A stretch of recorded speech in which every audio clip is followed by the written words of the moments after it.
What's going on, guys? Welcome back to the channel, and today we're going to be talking about the new Mr. Rune Archetype, which was just announced yesterday, and it does look to be a pretty sizable one with, I think, 14 or 15 cards as of this writing when I was putting the video together. So if there's more that were revealed that I missed, I'll get them in a future video, but I'm fairly certain I've got everything that's been announced so far. And it seems cool. A lot of people have talked about similarities to or even synergies with Sky Striker because it's very spell heavy. It does look like they're very heavily reliant on quick play spells, and I haven't actually read all of the cards yet. I read a couple, but I figured I'd just wait till I went through the video here. So we're going to just do some rapid fire reactions here. I don't want to make this video super long, but given the amount of hype people are giving this in the early going and the really cool artwork, I figured it'd be worth it to at least take a look at the Archetype and see what's going on there. So if you guys do enjoy the content, please hit the like button and subscribe for more videos, and hit the bell icon if you'd like, because you'll be notified whenever a new video comes out. So, starting us off, we've got Geri, Fangs of the Mr. Rune, a level 3 Dark Fusion monster that needs 2 Mr. Rune monsters to summon. Cannot be destroyed by card effects. If this card is special summoned from the extra deck, you can target one non-quick play Mr. Rune spell card in your graveyard, add it to your hand. When this card is destroyed by battle, you can target one card on the field and destroy it. So pretty cool. It's not a hard once per turn or anything, so I guess if there are ways to bring this out more than once, you can get some solid recursion.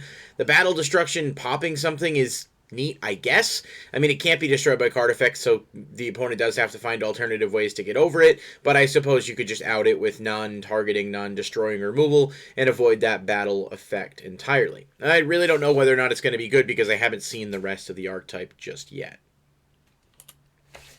Munin, Wings of the Mr. Rune, is a level 3 light fairy fusion monster with the same restrictions, 2 Mr. Rune monsters. If this card is special summoned from the extra deck, you can discard one card, add a Mr. Rune continuous spell from your deck to your hand. When your opponent activates a card or effect that targets Mr. Rune cards and or set cards you control, quick effect, you can banish this card, negate the activation, and if you do, destroy that card. Once per turn, during each end phase, gain 1,000 life points. So, it's a searcher. You discard a card to search. It can negate specifically targeting cards. I suppose things like Twin Twister and Cosmic Cyclone, it can negate those. So, if that, strikes you as something that's noteworthy, then by all means. But I don't know. It's not exactly the hill I would die on. It seems okay, though.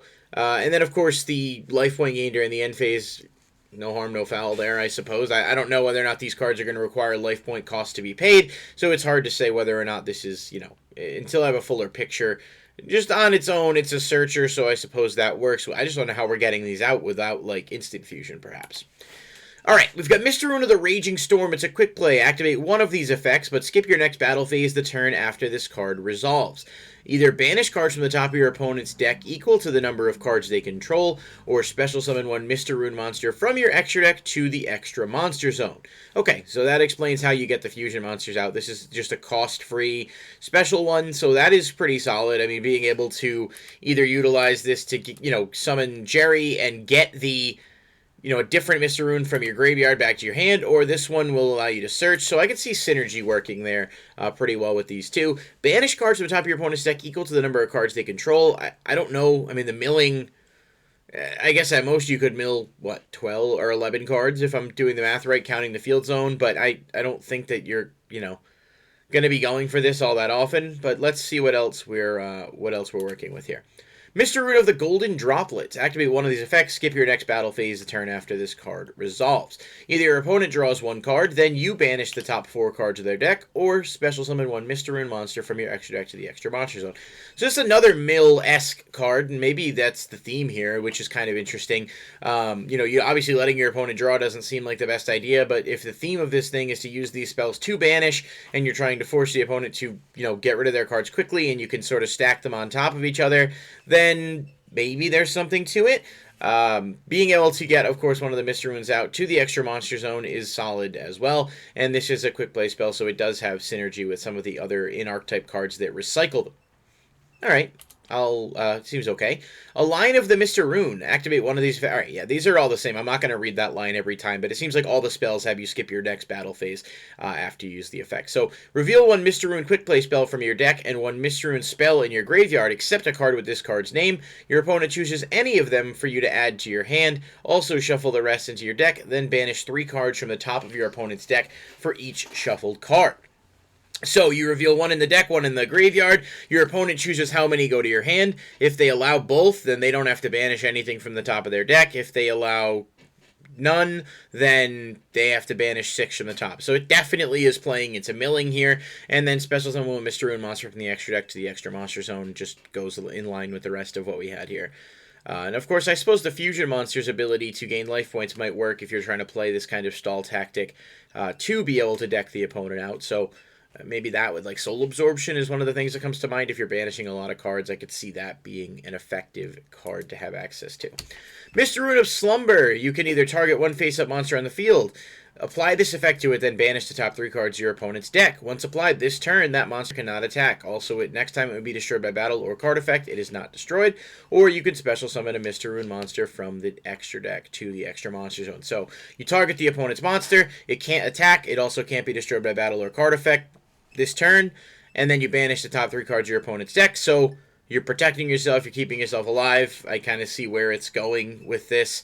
Attack stopping isn't exactly the most prevalent of mechanics, if you ask me. However, I easily see this working with something like Mystic Mine, as much as I hate to say that, due to the fact that a lot of, I haven't seen that you're having a lot of monsters on the board yet. If you get your opponent into a scenario where you're kind of locking them out of plays, I could definitely see the synergy with this deck and Mystic Mine. Mr. Rune of the Freezing Curse.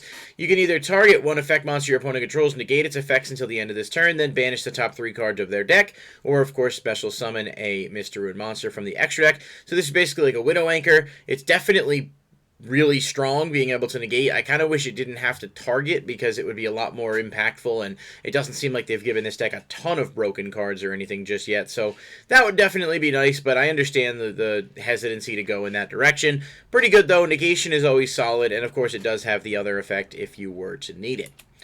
Mr. Rune of Dispel. Activate one of these effects. Skip your next battle phase. If your opponent adds a card from the deck to the hand, except during the draw phase, discard a random card from their hand, then banish the top 2 cards of their deck, or the special summon. So this does seem to combo with the one that lets your opponent draw a card. So play that one, they draw, then they banish 4, and you chain this, they discard a random card, and then you banish 2 more. I can kind of see where if you're able to loop these cards back each turn and really start to get into a rhythm, you could sort of put your opponent in a really annoying predicament, provided they can't get over, your spells and traps. Mr. Rune of Destruction. Target one spell or trap the opponent controls, destroy it, then banish the top 4 cards of their deck, or special summon one Mr. Rune monster from the extra deck to the extra monster zone. So this is another solid option to be able to pop spells and traps and get some banishing as well. I understand, milling is not exactly a devastating concept, especially milling. These seem to be banishing from the top, so unless you're playing against, like, Thunder Dragon, I guess it's technically more useful to you than milling would be. But again, it's just food for thought, like something to consider. It's clearly designed to work within itself, and it looks like we're going in this direction of having 4, 5, 6 different cards you can use each turn that will mill, and that can kind of stack up if you have an effective stall tactic or something to prevent your opponent from just going off and negating all your cards. Obviously, like, Imperial Order is going to fuck you. Oh, that's banned now, so I guess that's not really a valid one, but Anti-Spell Fragrance, perhaps, something like that. But you're not attacking with this deck, based on what I'm seeing. Mr. Rune of the Brilliant Flame. Target one opponent's special summon monster, destroy it, then banish the top 2 cards of their deck, or special summon a Mr. Rune monster from the extra deck. So, again, just they're giving them the outs for everything so they can handle each situation. It's very reactive and based on what the opponent does from what I'm seeing, but you still do have ways to kind of get your combos going, and the artwork on these cards are fantastic, by the way. Point of the Mr. Rune. Add one Mr. Rune card from your deck to your hand, then banish the top card of your opponent's deck, or special one for the extra. Not bad, so you can search whichever ones you need. I definitely see that being a useful asset as well. Being able to actually get into the deck and get whatever out if you need to pop a spell or trap, you need to pop a monster, you need to negate an effect. So they're covering all the bases on that front. Deceit of the Mr. Rune. You can only control one of these cards. Each time a quick play spell is activated, banish the top card of your opponent's deck. Alright, so that's kind of going along with all your other combo cards. It does seem like it can banish quite a lot, and it's a neat sort of concept for an archetype. It's been a while since we've had something that's like original to this level, where the strategy of the deck is based, really different. I don't know how often there's been a mill deck that's come out in the past decade, even longer, but this is a banish mill, I'm going to call it that, type of deck, and that's even more intriguing. So I really like what they're doing with this as it kind of comes together. And then this one I saw last night. So you can activate Mr. Moon Quick Play spells from your hand during your opponent's turn. Once per turn, if you activate a Mr. Moon Quick Play spell, you can target up to 3 Mr. Moon Quick Play spells in your graveyard, place them on the bottom of the deck in any order, then draw that many cards. Wow, that's really good. So you target any number of up to 3 quick play spells, put them on the bottom, draw 3. So you get pluses while not necessarily drawing into the same things. This is a really solid option, and I think that's the last one. Yeah, so the way this all kind of comes together is really impressive. I don't know yet where I would place this, whether or not, like, I haven't known people put decks together. Is it going to be pure? Because it seems like you're going to want to be playing multiple copies of a lot of these cards. Could you mix it with Striker? I suppose you could, but, you know, Striker is going to be recurring their own cards, and you're not going to be attacking, so I don't really know where that level of interaction would come from, but some of the quick play spell effects would trigger, and yeah, overall, I think it's a really, really neat conceptually. I'm just reading and thinking out loud here. I mean, Munin is able to protect your set cards so your opponent can't, like, pop them. This does feel like a really solid archetype on paper. It's super innovative, which is really exciting to see, and I wish we got more creative archetypes like this. Instant Fusion works. You don't really need it, though, considering all of these cards special summon from the extra deck, but overall, I really like these cards. I think that there's some potential here, and I'm pleasantly surprised because when I heard it was a mill-based archetype, I wasn't really sure what to expect, and it seems like they've done a solid job of giving them some powerful cards but not breaking them, and so that's really exciting. What do you guys think? You think it's going to be an interesting archetype? You think it's cool, but like it's not going to have any type of competitive viability? You think it'll be splashed as an engine? You know the drill at this point. Let me know what you guys think in the comments down below, and I'll catch you in the next video. Peace.